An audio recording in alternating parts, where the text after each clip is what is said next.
Entire Tostar, ladies and gentlemen, my name is Kyle Harris, and we are back with round 3 of QXE versus DuckloadRa from the IEM Championships in Germany, and it has been a roller coaster over 2 games already. You should really go back and watch those because they were absolutely fantastic. And in general, check out IEM regardless. It has been already a really great tournament with an absolutely tip-top lineup. Some of the best players from Europe, America, and even Korea. The invitees from Korea have been sterling right now. Moon especially has surprised me in his play, and it has been just a great championship in general, so check that out.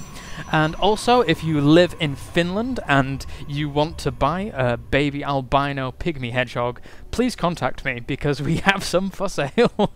Just a bit of shameless plugging there of animals, how very strange. And I'll be bringing you a video soon of those baby hedgehogs because they're really cute, and I know it's really not StarCraft related, but we'll give them StarCraft names like Zeratul and Kerrigan and things like that, and then it'll be StarCraft related, so I have an excuse. So, this map going to be Shakira's Plateau, and we do have them spawning at very, very far positions between each other. QXE spawning down in this bottom right hand corner as the purple Terran, and DuckloadRa going to be spawning in this top left position as the blue Protoss. I really like these colours, really complement each other. Fashion tips from Gokwan there, and if you don't know who Gokwan is, good for you because he's a douchebag. That was really nasty. That was oh, poor Gok. Poor Gok. So, very, very standard openers here from both players, and we do have that pylon already going down at those destructible rocks very, very early, and really wanting to keep an eye on any kind of shenanigans that do go on near those back rocks. But who can blame him, as this is a very, very prestigious tournament with a very large prize pool. And I'm extremely interested to see who is going to be winning the IEM in general. I was hoping Squirtle, but Squirtle hasn't done too well as of yet. So we shall see what happens later on. QXE going to be scouting into this top corner, and no doubt going to be seeing where DuckloadRa is, since he is indeed in this top corner. And we do have this command center going to be turned into an orbital command pretty soon, as well as throwing down a second supply depot. I'm going to be pumping out a few Marines in order to be able to secure what probably will be a pretty fastish expansion, judging by the last 2 games that we have seen. I'm really quite happy with this, how this series has turned out so far. I really love watching macro games, and if you too love watching macro games, then definitely check out the rest of this series if you haven't already. It's been pretty sterling and pretty inventive, and to a certain degree from QXE's point of view, and he is one of my favourite Terrans, as you probably already know if you'd watched the other videos. So, DuckloadRa at this point, just not doing anything too tricky. I really want to see what tech path DuckloadRa is going to be taking in this game. We already see that QXE is going to be going for a similar build to the one that he went with in Game 2, with this double barracks factory play. Probably going to be going for a starport, switching on from the tech lab that he will put on the factory, but no, going to be getting out a very fast Hellion. Pardon me, I ultimately have no clue what's going on, so don't listen to a word I frigging say. Going to be chasing off this probe SCV with this stalker as well as this probe. This probe probably going to be going to this watchtower to be able to keep an eye on what's going on, but this Marine also going to this tower and just checking out everything that is happening here. So a starport now indeed coming up for QXE, so I wasn't entirely wrong. Bear with me, ladies and gents, just bear with me. And warp gates now being researched for White Rat, almost half done, sorry, almost done in fact, and sentry now out. No rally point on that warp gate. He's pretty happy in doing what he wants to do, and that SCV did go down there from this stalker, now throwing down a bunker in order to be able to deal with any aggression that does come early on. But I really would be surprised if we don't see Banshee play once again from QXE. We do have that tech lab going down on that factory, so I'm really anticipating indeed, yes, a switch. So that switch is going to be happening now, and going to be probably getting out of Banshee very fast. I would be surprised if he went for a Raven this early on.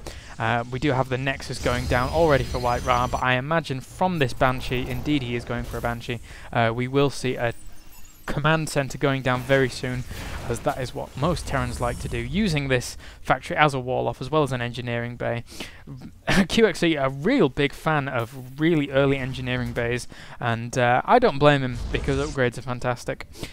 So we have Robo facility now coming out for DuckloadRa, so going for 3-gate Robo at this point. Probably going to be expanding on with maybe a second Robo after the expansion, but no doubt a few more gateways, as you really just need to be able to spend your minerals, and that command center is going down, as well as a second Stargate.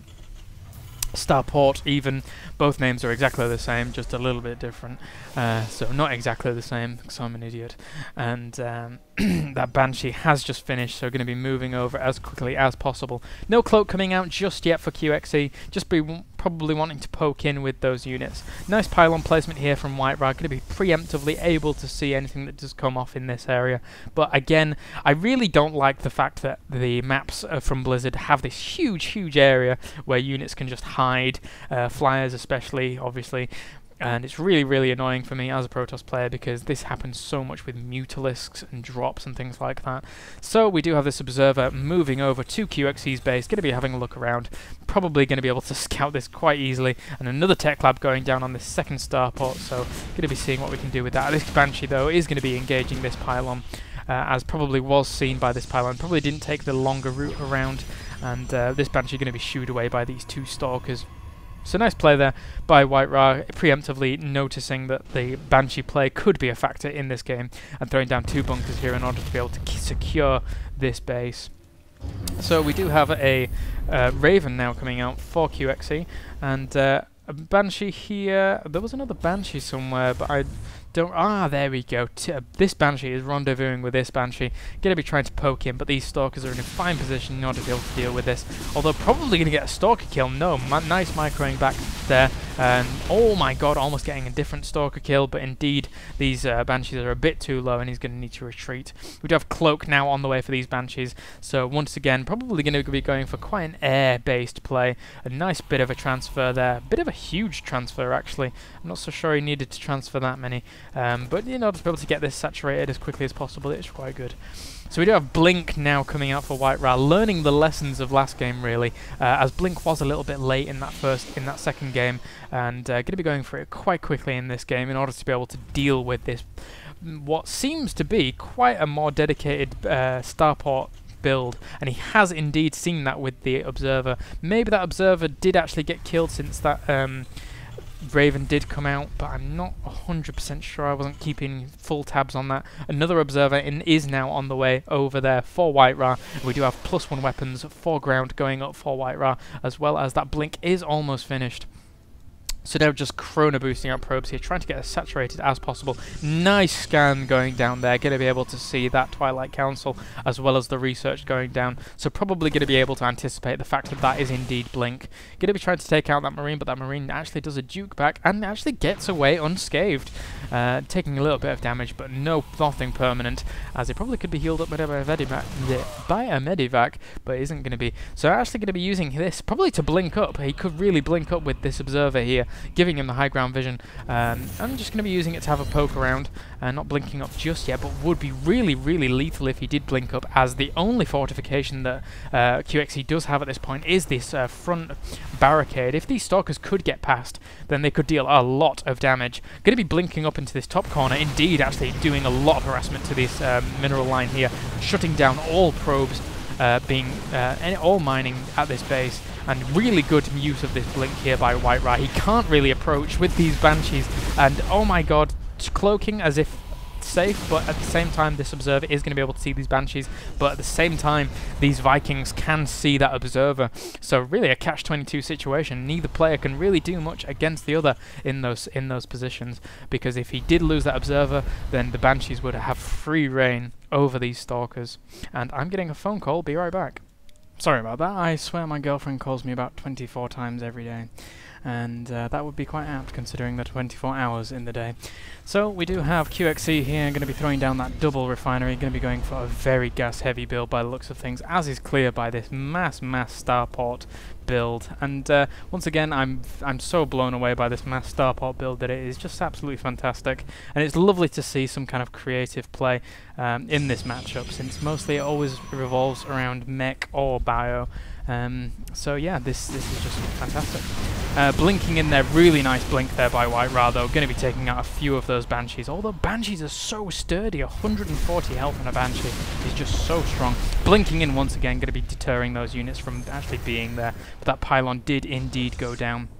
I'm going to be floating that command center there to that expansion. Surprised he hasn't taken down those back rocks yet, but is going to be taking them down very, very soon. Starting with that lone marine there, but really needs to catch up in economy-wise in comparison to DuckloadRa, as DuckloadRa has thrown down his second expansion and is gearing up to saturate that as quickly as possible. So we do have we had a Templar Archives come out for DuckloadRa, and in a similar fashion to last game, is going to be using feedback as well as storm in order to be able to combat this kind of really, really air-heavy build from QXE here.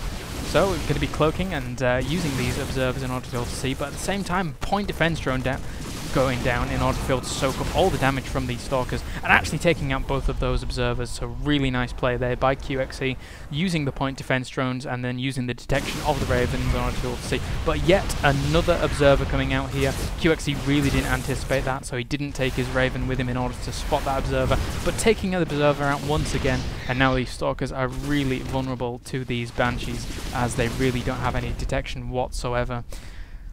So DuckloadRa really on the back foot here. He really needs to get his more observers out as quickly as possible. He's already had 4 or 5 go down from that Banshee Raven combination, or Viking Raven combination even. And these point defense drones really proving strong against this kind of composite that DuckloadRa is using. I can't help but feel that QXE has used this combination so many times and really knows how to exploit it against Protoss, hence the use of the point defense drone against what would seem to be the best counter when it comes to stalkers against the air units. So really interesting play here by QXE and DuckloadRa alike. So we do have DuckloadRa going to be going for this next expansion, really kind of going to be trying to outproduce QXE as much as possible, but with the help of mules, QXE may be able to keep up. He does have a planetary fortress here, so really kind of devoting more attention to planetary fortress than anything else. And stalkers there blinking in and trying to take out as many of these units as possible, but not doing too much damage. And now these cannons actually preventing QXE's air force from moving, and a blink up to this high ground does indeed spot this fortress, so he's going to know exactly what is going on. We do have Psionic Storm on the way now for DuckloadRa, and again, as was before in the second round, it's a really, really strong counter against this kind of airplay. Going to be repairing a lot of these units as they are extremely expensive and really not worth losing. And the Stalk is now coming around here, probably going to be blinking up, but oh my god, these taking out these missile turrets just before the observers do go down. And how often do you see several observers with a ball of units? It's not often, but that's what he needs to do here. Nice storms going down on those bio units, and I didn't actually see the transition into a higher bio force for QXE, but not the best of transitions really, as this storm is just going to be able to rip through them. Archon's now morphing in, and a nice use of point defense drones, soaking up a lot of those stalk fire, and these Banshees now going to have a lot of free reign. Oh, but those observers are moving in slowly. These Banshees have been forced to retreat, and now 2 refineries now going back up for QXE, as he really needs to keep on top of that refinery production, since his build right now is so gas heavy, although he is transferring into, as I said before, more of a unit bio build. So Charge, Kaidarian Amulet and Armor level 2 now coming out for DuckloadRa, as well as Shields level 1. We do have Terran Infantry Weapons level 2 coming out, more Vikings on the way, as well as more Marauders, 2 more High Templar being warped in at this position here, going to be moving down, trying to take out this high planetary fortress, no doubt. And with this ball of units, I wouldn't be surprised if he did a lot of damage to that planetary fortress, and would at this point in the game, it would really cripple the production facilities of QXE, since he really doesn't have anything else mining for him other than that main base. This base is almost out, so he's going to be in a really bad spot. Nice blink there, taking out that Banshee, and going to be in good stead for this kind of later stages of this game. Going to be trying to move in with the Banshee here, but oh no, flying over some cannons and does get taken out. Really bit of a miss micro there from QXE. It seems that up in the later stages of this game, QXE is really losing focus, and DuckloadRa is just winning the endurance battle as a whole. Interesting placement of these cannons here, just kind of keeping an eye on the middle map and securing those towers very, very nicely at this point. DuckloadRa really has a lot of domination going on in this match, and it seems like he's going to be pushing in, trying to take out this planetary fortress. And if this planetary fortress does go down, it's going to spell probably doom for QXE, and it does indeed go down. A lot of SCVs being chased away by now, and it looks like QXE is in a really bad spot. This isn't the best place for him to fight at all. He really can't get a good concave off here with these Marauders. Big storm going down on those Marauders, absolutely tearing them to bits. Really nice use of Guardian Shield, and it looks like QXE is going to have to GG very, very soon. And he does indeed GG. So that is going to be it for QXE and DuckloadRa in this best of 3. I hope you enjoyed it and stuck it out to the very end because it was dead entertaining. So thank you very much for watching, guys. I hope you enjoyed this, and if you like what you see, please subscribe if you haven't already. Bye for now.